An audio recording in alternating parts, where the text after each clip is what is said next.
सब लोग भाई। आई होप आप सब लोग ठीक होंगे, खूब मन लगा के मेहनत कर रहे होंगे।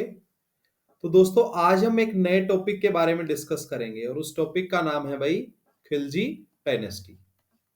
कैसी चल रही है आपकी प्रिपरेशन, बताएं भाई कमेंट बॉक्स में। तो आज हम जो टॉपिक कवर करने वाले हैं उस टॉपिक का नाम है खिलजी डायनेस्टी। क्योंकि जो लास्ट वीडियो है भाई वो स्लेव डायनेस्टी का, जो दिल्ली सल्तनत की जो स्लेव डायनेस्टी है, पहला टॉपिक जो है, पहली डायनेस्टी जो है वो हम कवर कर चुके हैं, स्टूडियो वाली वीडियो है। उसी सीरीज की एक खिलजी डायनेस्टी की सेकंड वीडियो है, तो सब लोग ध्यान से देखेंगे भाई। इसके बाद रिवीजन करेंगे और सब लोग भाई टेलीग्राम चैनल को ज्वाइन कर लो और इंस्टाग्राम पे भी फॉलो कर लो। आपको वहां पे डेली की पीडीएफ भी मिल जाएंगी यहाँ की, और डेली करंट अफेयर्स के लिए आप टेलीग्राम चैनल को फॉलो कर लो भाई। चलो तो दोस्तों हमारा जो टॉपिक रहेगा वो रहेगा खिलजी डायनेस्टी। एंड अगर हम बात करें खिलजी डायनेस्टी के टेन्योर की, उसके एरा की, तो वो रहता है 1292 लेके 1320। 30 साल तक का शासन था दोस्तों खिलजी डायनेस्टी का। और 30 साल के शासन में एक शासक ऐसा आता है जिसका नाम अलाउद्दीन खिलजी था, जिसका बड़ा ही सिग्निफिकेंट रूल रहता है। चलो तो करते हैं दोस्तों अपना टॉपिक स्टार्ट भाई। सबसे पहले देखते हैं खिलजी डायनेस्टी के बारे में। खिलजी डायनेस्टी टाइम पीरियड बात कर ही चुके हैं, 1290 to 1320। After the fall of the slave dynasty 1206 to 1290, the Khilji dynasty 1290 से 1320 emerged as a new ruling power in the Delhi Sultanate। भाई जैसे ही डिक्लाइन होता है स्लेव डायनेस्टी का, जिसको हम ममलूक डायनेस्टी भी बोलते हैं या फिर इल्बरी वंश भी, कुछ हिस्टोरियंस ने उसको इल्बरी वंश भी कहा है। तो जैसे ही उनका डिक्लाइन होता है तो एक नई डायनेस्टी का राइजन होता है, इमरजेंस होता है, और उस का नाम था खिलजी डायनेस्टी। तो मेनली तीन रूलर्स हुए हैं भाई। First one is Jalaluddin Khilji, time period was 1290 to 96। The second one is Alauddin Khilji, time period was from 1906 to 1316, लगभग लगभग 20 साल। And Mubarak Shah 1316 to 1320 AD. तो सबसे पहले हम देखेंगे जो फाउंडर है इसका जलालुद्दीन खिलजी, उसके बारे में पढ़ेंगे। फिर हम अलाउद्दीन खिलजी का बेसिक सा करके मुबारक शाह को कवर करेंगे। उसके बाद हम जितनी भी अचीवमेंट्स है अलाउद्दीन खिलजी की, क्योंकि ये बहुत फेमस है भाई, ठीक है, ये बहुत प्रोमिनेंट राजा रहा है, प्रोमिनेंट सुल्तान रहा है, तो इसके बारे में हम डिटेल में डिस्कस करेंगे। चलो भी दोस्तों देखते हैं जलालुद्दीन खिलजी। जलालुद्दीन खिलजी का जो टाइम पीरियड रहता है फ्रेंड्स, वो रहता है 1290 टू 1296। तो जलालुद्दीन खिलजी क्या था भाई? फाउंडर था खिलजी डायनेस्टी का। तो आपको पता ही है कि वाज द क्वेश्चन क्या बनता है, who was the founder of Khilji dynasty? So the Jalaluddin Khilji जो था भाई वो फाउंडर था। And he became king at the age of 70। देखो भाई, इससे पहले थोड़ा सा एक बार हम पीछे जाते हैं, ठीक है। बलबन ने क्या किया था? बलबन ने बहुत हार्ड रूल किया था, ठीक है। ब्लड एंड आयरन करके उसने एक पॉलिसी अपनाई थी, और उसने क्या किया था? बहुत ही हार्ड तरीके से रूल किया था। अब जो ये जलालुद्दीन खिलजी है, ये 70 साल की एज में राजा बनता है। He ruled for 6 years। He tried to soften some of Balban's harsh policies. अब ये क्या करता है दोस्तों, ये जो बलबन की हार्ड पॉलिसी थी, ठीक है, जो बलबन की हार्ड पॉलिसीज थी, उनको कोशिश करता है थोड़ा सा नर्म करने की, सॉफ्ट करने की।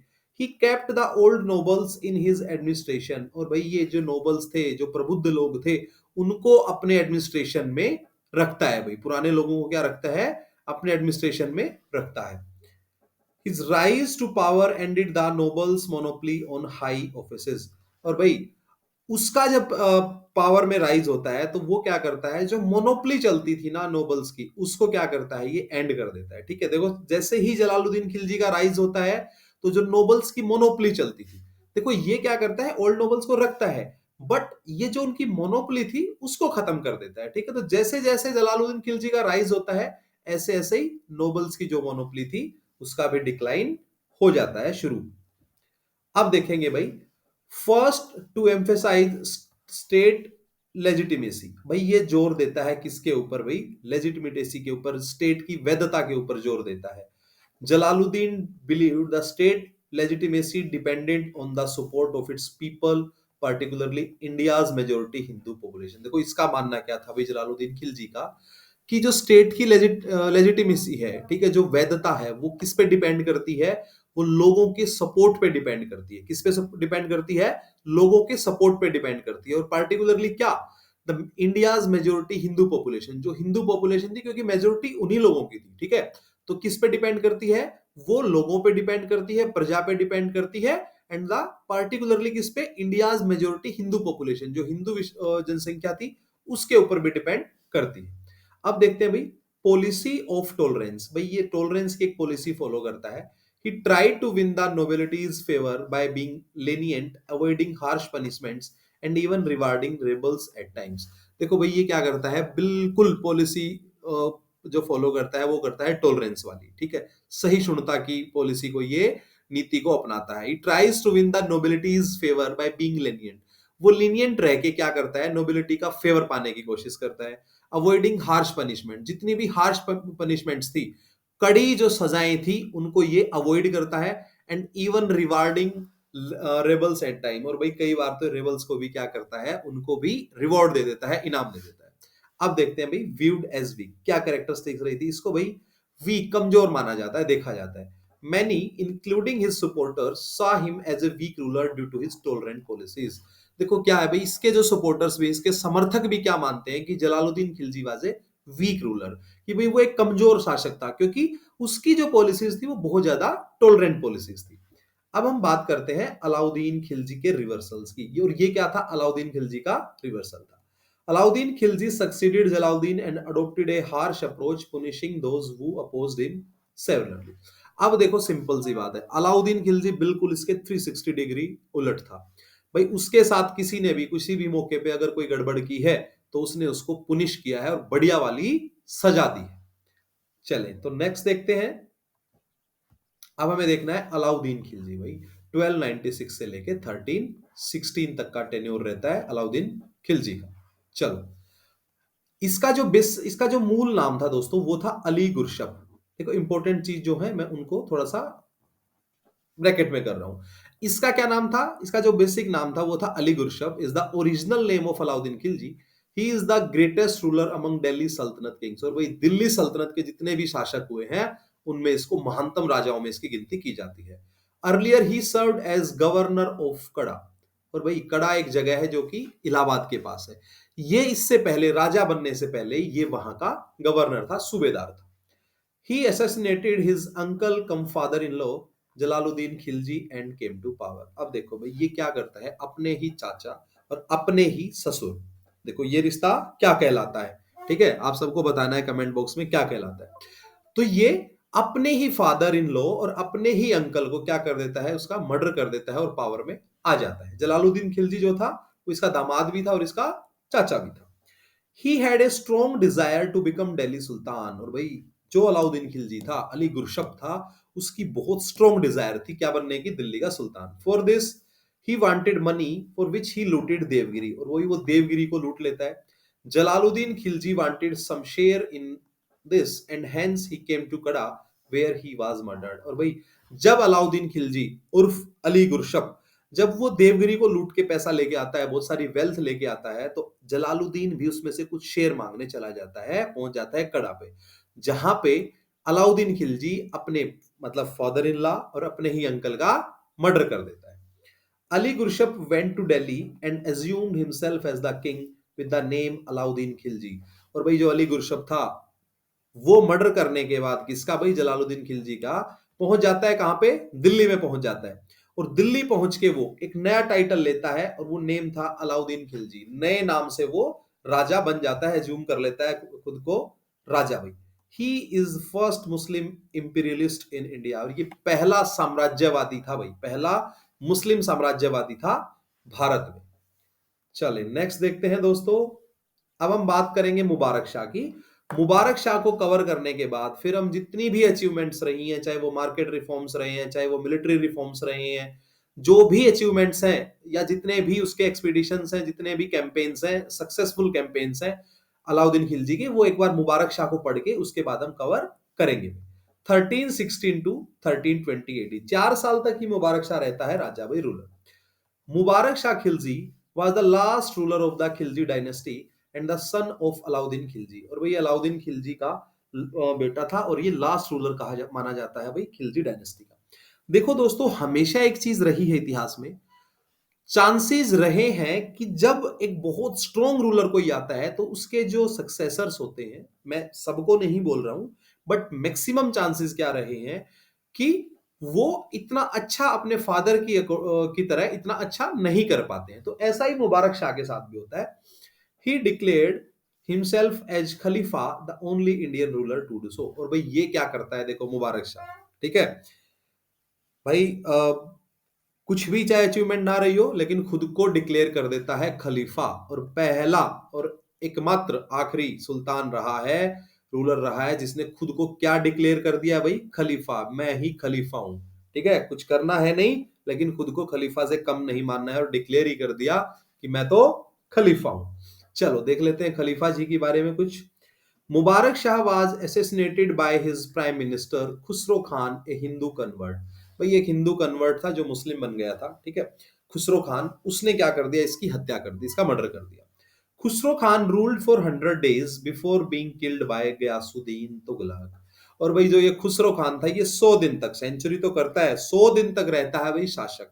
लेकिन जैसे ही इसके 100 दिन पूरे होते हैं, तो गयासुद्दीन तुगलक, जो कि फाउंडर बनेगा आगे जाके तुगलक डायनेस्टी का, वो इसकी हत्या कर देता है। Ghiyasuddin Tughlaq establish the Tughlaq dynasty ending the Khilji rule. और भाई गयासुद्दीन तुगलक जो है वो क्या कर देता है भाई, एंड कर देता है किसको, खिलजी रूल को, और तुगलक डायनेस्टी की फाउंडेशन रख देता है। चलो एक बार मैं आपको रिकॉल करवा देता हूं जो सीक्वेंस है इसका, एक ट्रिक के साथ। मैं ट्रिक आपको पहले भी बता चुका हूं। दिल्ली सल्तनत, थोड़ा सा जल्दी से मैं इस ट्रिक्स को आपको एक बार फिर से बता देता हूं भाई, ठीक है। 1206 लेके 1526, टोटल 5 डायनेस्टीज आती हैं, टोटल 5 डायनेस्टीज आती हैं। तो पहली डायनेस्टी एस, दूसरी डायनेस्टी के, तीसरी टी, एस, एल, ओ। समझो इसको, संस्कृत सीख लो, ठीक है। Slave dynasty, Khilji dynasty, Tughlaq dynasty, Syed dynasty, और लोधी डायनेस्टी। तो ये 5 डायनेस्टीज थी दोस्तों, ठीक है। और जल्दी से पांचों का कमेंट बॉक्स में टाइम पीरियड लिखो, ठीक है। स्लेव कब से कब तक रहते हैं, खिलजी कब से कब तक रहते हैं, तुगलक कब से कब तक रहते हैं, सैयद कब से कब तक रहते हैं, और लास्ट वन लोधी कब से कब तक रहते हैं। चले देखेंगे भाई। अब हम पढ़ेंगे दोस्तों, अब हमने कवर कर लिया है भाई मुबारक शाह को भी। और मुबारक शाह की का जो मर्डर है वो कौन करता है, उसका प्राइम मिनिस्टर खुसरो खान। खुसरो खान का 100 दिन के बाद ही मर्डर कर देता है गयासुद्दीन तुगलक, और Ghiyasuddin Tughlaq founded the Tughlaq dynasty of Delhi Sultanate. तो उससे पहले हम देखेंगे भाई अब अचीवमेंट्स ऑफ अलाउद्दीन खिलजी। भाई ये प्रोमिनेंट राजा माना जाता है, प्रोमिनेंट रूलर माना जाता है। तो इसके जो अचीवमेंट्स हैं एक बार उनको हम देख लेते हैं। He conquered entire North India, and after that he crossed Vindhyas. He is the first Muslim ruler to enter South India. और भाई ये पहला क्या रहता है भाई, पहला मुस्लिम शासक रहता है जो साउथ इंडिया में एंटर करता है, क्रॉस करता है किसको, विंध्यास को क्रॉस करता है। इन गुजरात ही डिफीटेड कर्णदेव। भाई ये गुजरात में किसको हराता है, कर्णदेव को हराता है। टाइम भी लिख लेते हैं भाई, 1304। इन रणथंबोर ही डिफीटेड हमीर देव। रणथंबोर में ये कॉन्कर करता है रणथंबोर को 1301 में, और ये हमीर देव वहां के राजा थे, ठीक है। इनको ब्रैकेट में कर रहा हूं, कर्णदेव, हमीर देव, इनको हराता है। एंड मेवाड़, जिसकी भाई कैपिटल थी चित्तौड़, ही defeated Rana Ratan Singh and the capital Chittor. ठीक है भाई, तो ये राणा रतन सिंह को डिफीट करता है, और कब करता है, 1303 में। राणा रतन सिंह, पद्मावती के बारे में भी हम पढ़ेंगे इसके बाद। Chittor was and the capital Chittor was renamed as Khizrabad after the name of his son. देखो भाई ये ना यहां तक है, ये सेम ही है, इसके बाद ये थोड़ा सा पीपीटी में दिक्कत है, तो इसको समझ लेंगे। कैपिटल चित्तौड़ वाज रिनेम्ड, और ये कैपिटल चित्तौड़ का नाम बदल के कर देता है क्या भाई, खिजराबाद भाई। क्या कर देता है, Khizrabad, after the name of his सन, अपने बेटे के नाम पे चित्तौड़ का नाम बदल के रख दिया इसने Khizrabad. Malik Mohammad Jayasi wrote a book called Padmavat. और मलिक मोहम्मद जायसी बाद में भाई एक बुक लिखते हैं जिसका नाम था Padmavat, one of the earlier books in Hindi. Hindi की जो कुछ शुरुआती दिनों की किताबें थी उनमें से थी about Padmavati, the queen of Ratan Singh. भाई राणा रतन सिंह की जो महारानी थी, महारानी पद्मावती, उनकी स्टोरी को लेके मलिक मोहम्मद जायसी, ध्यान से देख लो दोस्तों, ये क्वेश्चन पूछा जाता है बार बार बार बार। ठीक है, Malik Mohammad Jayasi wrote a called book Padmavat. Padmavat book किसने लिखी? मलिक मोहम्मद जायसी। और कई बार क्वेश्चन पूछा भी गया है, इसकी लैंग्वेज पूछ ली जाती है, 4 बुक्स दे दी जाएंगी, उनके सामने लैंग्वेज दे दी जाएगी कि ये फारसी की है, लाइक तुर्किश है, या फिर उर्दू की है, या फिर हिंदी की है। तो आपको ध्यान रखना है, मलिक मोहम्मद जैसी ने एक बुक लिखी है, उसका नाम है पद्मावत। और भाई ये जो पद्मावत बुक है, ये हिंदी की शुरुआती दिनों की एक किताब है। चलिए नेक्स्ट देखते हैं दोस्तों। In Siwana Rajasthan he defeated Sheetal Dev and in Jalore. ठीक है, और भाई ये राजस्थान में सिताला देव को हराता है, एंड जालोर में ये जालोर में ये डिफीट करता है भाई 1311 में। और जो सिवाना करके जगह है, इसको देख लो, ये है भाई 1308 में। In South India he deputed his senapati Malik Kafur, a Hindu convert. He was a slave of Alauddin Khilji. Malik Kafur is also called Hazar Dinari. देखो भाई बड़ा इंपॉर्टेंट है, ये अपने सेनापति को, जिसका नाम मलिक काफूर था, जो कि खुद एक हिंदू कन्वर्ट था, और ये क्या था? ये एक स्लेव था इसका भाई। ठीक है, दास। दास का मतलब यहाँ पे ये मत समझना कि वो हाउस होल्ड वाला दास है, कि भाई वो उसकी सेवा ही करेगा, लाइक मतलब उसके कपड़े साफ करेगा, कपड़े धोएगा, या फिर उसके बर्तन साफ करेगा, नहीं। दास को, ये स्लेव उस टाइम पे ऐसा था कि जिसकी जो कैपेबिलिटी है उसके अकॉर्डिंग उसको वो रोल दिया जाता था। तो ये इसका सेनापति था, दास भले ही था, लेकिन फिर भी इसका आर्मी कमांडर था। Malik Kafur is called Hazar दिनारी। ये भी ध्यान देखना है भाई, इसको 1000 दिनार में खरीदा गया था, तो इसीलिए इसका नाम रखा गया Hazar Dinari. All the 4 kingdoms in the south were defeated. और भाई साउथ में भी ये 4 किंगडम्स में क्या कर लेते हैं भाई? डिफीट कर देते हैं। चले देखेंगे भाई। इन 1308 Yadav kingdom was defeated, the king was Ramchandra. 1308 में भाई रामचंद्र को हरा के, ठीक है, यादव किंगडम था वहां पे, उसको हरा देते हैं। In 1310 Kakatiya kingdom was defeated, the king was Pratap Rudra second. तो किंग जो कैकेतीय किंग था भाई, उसका क्या नाम था? Pratap Rudra second. In 1311 AD Hoysala kingdom was defeated, the king was Veer Ballal third. भाई भाई होयसाल किंग भी 1311 में ये हरा देता है, और भाई राजा का नाम था वीर भल्लाल। देखते हैं नेक्स्ट दोस्तों। In 1311 Pandya kingdom of Madurai was defeated, the king was Veer Pandya. ठीक है भाई, और जो देखो साउथ में भी इन्होंने भाई अपना अच्छा होल्ड कर लिया था, साउथ में भी इन्हें डिफीट कर दिया था सबको। All the kingdoms were converted as khidmati kingdoms. खिदमती मतलब ये सामंत बन गए इनके, ठीक है, इनको पैसा भेजेंगे, इनको पेमेंट देंगे।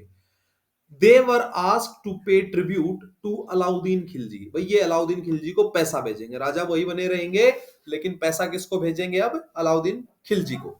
आफ्टर डेथ ऑफ रामचंद्र, जो कि एक यादव किंग थे भाई, हिज सन डिक्लेयर्ड इंडिपेंडेंस। और भाई यादव किंग जो था, उसका बेटा क्या कर लेता है? रामचंद्र का, खुद को आजाद घोषित कर लेता है। लेकिन again in 1315 AD Malik Kafur attacked Yadav kingdom and it was next to Delhi Sultanate. देखो भाई, लेकिन 1315 में फिर से मलिक काफूर फिर से री अटैक करता है यादव किंगडम पर, और उसको दिल्ली सल्तनत में 1315 में फिर से अनेक्स कर लेता है, मिला लेता है। नेक्स्ट देखते हैं दोस्तों। After these achievements Alauddin took the title Sikandar e Sani. देखो भाई, इक्विवेलेंट टू सेकंड अलेक्जेंडर, और ये एक टाइटल अडॉप्ट करता है, उस टाइटल का नाम था सिकंदर ए सानी। तो क्वेश्चन कई बार पूछा भी गया है कि सिकंदर ए सानी टाइटल किसने अडॉप्ट किया था? तो right answer is Alauddin Khilji. The period between 1296 and 1316 is called the period of Khilji revolution. और भाई 1296 से लेके 1316 तक का जो पीरियड है खिलजी टाइम का, खिलजी डायनेस्टी का, उसको खिलजी रिवॉल्यूशन के नाम से जाना जाता है। नेक्स्ट देखते हैं दोस्तों। अब इसके कुछ मार्केट एंड एडमिनिस्ट्रेटिव रिफॉर्म्स देखते हैं भाई अलाउद्दीन खिलजी के। देखो भाई सिंपल सी बात है, जब आप इतने बड़े एरिया को कॉन्करर करते हैं, तो उसके लिए आपके पास अप्रोप्रिएट मार्केट और एडमिनिस्ट्रेटिव पॉलिसीज होनी चाहिए। तो वो देखते हैं भाई। Under his reign Turkish monopoly over higher position was ended. भाई इसके शासनकाल में एडमिनिस्ट्रेशन में क्या फर्क आता है कि जो तुर्किश पोजीशंस की जो मोनोपोली थी ना, कि जो अपर पोस्ट है उन सब पे तुर्किश ही बैठेंगे, वो खत्म हो गई। People were recruited on the basis of talent. और भाई जो लोगों का चयन होता था वो किसके बिहाफ पे होता था? टैलेंट के बिहाफ पे होता था। जैसे इसका एग्जांपल था मलिक काफूर। मलिक काफूर वाज ट्रांसजेंडर, ऐसा कहा जाता है, ठीक है। और इसके कुछ संबंध भी रहे हैं भाई अलाउद्दीन खिलजी के साथ, ऐसा इतिहास की कुछ बुकों में देखने को मिलता है। तो ये एक ट्रांसजेंडर होने के बाद, एक हिंदू कन्वर्ट होने के बाद भी इसको क्या मिल जाता है भाई? इसको सेनापति का पद मिल जाता है। तो इट शोज, क्या शो कर रहा है ये, कि तुर्किश मोनोपोली जो थी हायर पोजीशंस पे, उसका खात्मा हो गया, एंड हो गया। Iqta system was abolished by him. और जो इक्ता सिस्टम था, जमीन का टुकड़ा देने की जो परंपरा थी, वो बंद हो गई। Salaries were given in cash and mansabdars were relieved of military maintenance. अब देखो भाई, जो सैलरीज थी वो कैसे दी जाने लगी? कैश में दी जाने लगी। ही मेंटेन स्टैंडिंग आर्मी कंप्लीटली। और भाई उसने पूरी एक स्टैंडिंग आर्मी, मतलब एक कंटिन्यू वाली आर्मी जो थी, रेगुलर आर्मी जो थी, वो मेंटेन रखी।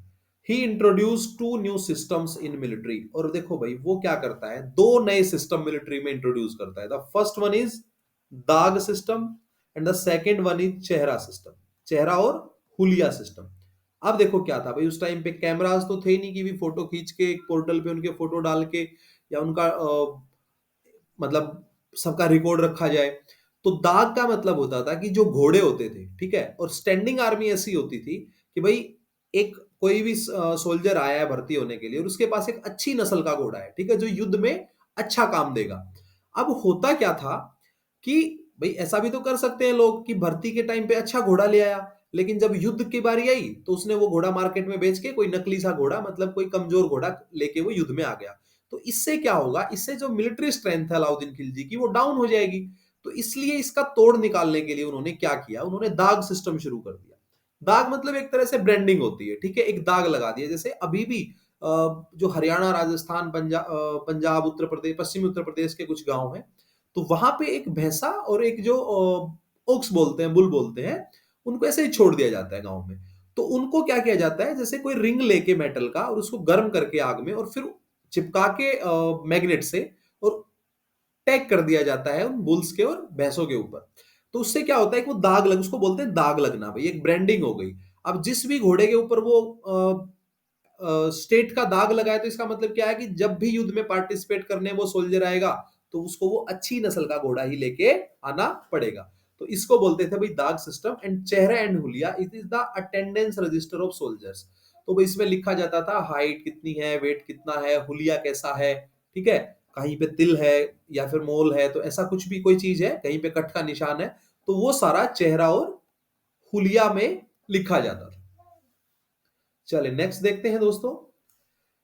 He created a separate department of revenue called Diwan e Mustakhraj. Previously, it was with finance department Diwan e Wajarat and its officers were called amils. ये ध्यान देना है, बहुत इंपॉर्टेंट है। देखो, इसने एक सेपरेट डिपार्टमेंट रिवेन्यू का बनाया जिसका नाम रखा दीवाने मुस्तखराज। पहले इसको जाना जाता था फाइनेंस डिपार्टमेंट दीवाने वजारात के नाम से, और इसका जो ऑफिसर था इसको कहा जाता था अमील्स, ठीक है, अमील, ये ध्यान रखना है, बड़ा इंपॉर्टेंट टर्म है भाई। Market reforms of Alauddin Khilji are worth nothing. He regulated the price of every commodity. Price were being fixed by the state and the sellers were asked to sell at those rates. अब देखो भाई इसने क्या किया, इसने commodities का जो rate था ना वो फिक्स कर दिया। क्यों फिक्स कर दिया? क्योंकि जो सोल्जर्स को दी जाने वाली सैलरी थी, अब अगर सोल्जर्स को ज्यादा सैलरी देगा तो सिंपल सी बात है बजट ज्यादा होना चाहिए। लेकिन एक काम तो किया जा सकता है कि कमोडिटीज की जो दैनिक जरूरतों की जो चीजें हैं, उनके प्राइस अगर डाउन कर दिए जाए, उनके प्राइस अगर डाउन कर दिए जाए तो क्या होगा भाई, सोल्जर्स मान के चलो 1,000 रुपए किसी की सैलरी है, और भाई जो प्राइसेस हैं वो डाउन हो गए हैं, तो वो 1,000 में भी गुजारा कर सकता है। लेकिन उसकी सैलरी 5,000 है, और भाई प्राइसेस पाकिस्तान की तरह हो जाए, 250 रुपए किलो आटा, 300 रुपए किलो टमाटर, तो वो नहीं खरीद पाएगा, ठीक है। तो उनको प्राइसेस कैसे रखने पड़, प्राइसेस का क्या कर दिया, कमोडिटीज का प्राइसेस फिक्स कर दिया। अब फिक्स करने से क्या होगा कि भाई कम सैलरी पे भी वो क्या कर सकते हैं, चीजें खरीद सकते हैं, और सोल्जर्स कम सैलरी पे भी काम करने में खुश रहेंगे। देखते हैं नेक्स्ट भाई। Separate markets were created, named as Sarai Adil, place of justice, only in cantonment areas where the prices were dictated by state. तो मैं ये ऑलरेडी बता चुका हूं, जो प्राइस था वो डिक्टेट किसके द्वारा किया जाता था? स्टेट के द्वारा. And they were meant for soldiers so that can give minimum wages. और भाई इससे क्या है कि सोल्जर्स को कम सैलरी भी मिलेगी तो वो अपना सामान खरीद सकते हैं, क्योंकि वो भी कंट्रोल्ड वे में है. मार्केट की तरह ऐसा नहीं है कि भाई भाग रहे हैं प्राइसेस पाकिस्तान की तरह. Market officers called Shahna i Mandi were appointed and a marketing department Diwan i Riyasat. ध्यान से देखना है भाई, जो मार्केट ऑफिसर है उसको कहा जाएगा शाहान ए मंडी, और भाई जो मार्केटिंग डिपार्टमेंट है उसका नाम है दीवान ए रियासत, और उसको हेडेड जो करेगा, उसको हेड को करेगा, वो करेगा नायब ए रियासत. कौन करेगा भाई? मार्केट डिपार्टमेंट के ऑफिसर का नाम तो रखा जाएगा शाहान ए मंडी, और एक मार्केटिंग डिपार्टमेंट दीवान ए रियासत बनाया गया, और जिसको लीड करेगा कौन भाई? नायब ए रियासत. देखते हैं दोस्तों. The administration of Khilji dynasty was most efficient during this period. He suppressed ulemas and secularized the administration, polity, religion, डिक्टोम. देखो भी क्या करता है ये, इसका जो एडमिनिस्ट्रेशन था खिलजी का वो मोस्ट एफिशिएंट माना जाता है इसके पीरियड में. और he suppressed ulemas and secularized the administration. और भाई ये उलेमास की बात नहीं मानता है, धार्मिक गुरुओं की बात नहीं मानता है, और एडमिनिस्ट्रेशन में टैलेंट के बिहाफ पे लोगों को ऊंची पोजीशंस पे बिठा देता है. He openly rejected the Shariat and openly denied the acceptance of Khalifa. और ये क्या करता है भाई? शरीयत को ओपनली रिजाइन मतलब डिनाई करता है, और भाई रिजेक्ट कर देता है ये भी शरीयत को भी, और openly denied the acceptance of Khalifa. और ये खलीफा की जो एक्सेप्टेंस थी उसको भी मना कर देता है. तो भाई सब लोग रिवीजन करेंगे, अच्छे से रिवीजन करना है दोस्तों. और एक बहुत इंपॉर्टेंट चीज है, multiple choice questions and previous year questions, इनका भी डेली प्रैक्टिस करनी है. ठीक है, प्रीवियस ईयर क्वेश्चन की डेली प्रैक्टिस करनी है. और भाई डेली करंट अफेयर्स के लिए आप लोग डेली करंट अफेयर्स और क्विज के लिए आप लोग भी टेलीग्राम चैनल ज्वाइन कर लो. सब लोग जीके आइलैंड टेलीग्राम चैनल को ज्वाइन कर लो, और इंस्टाग्राम पे भी फॉलो कर लो. तो सब लोग भाई सब्सक्राइब कर लेंगे, शेयर करेंगे अपने दोस्तों के साथ, खूब मन लगा के पढ़ाई करेंगे दोस्तों. मिलते हैं भाई नेक्स्ट टॉपिक में, तब तक के लिए जय हिंद.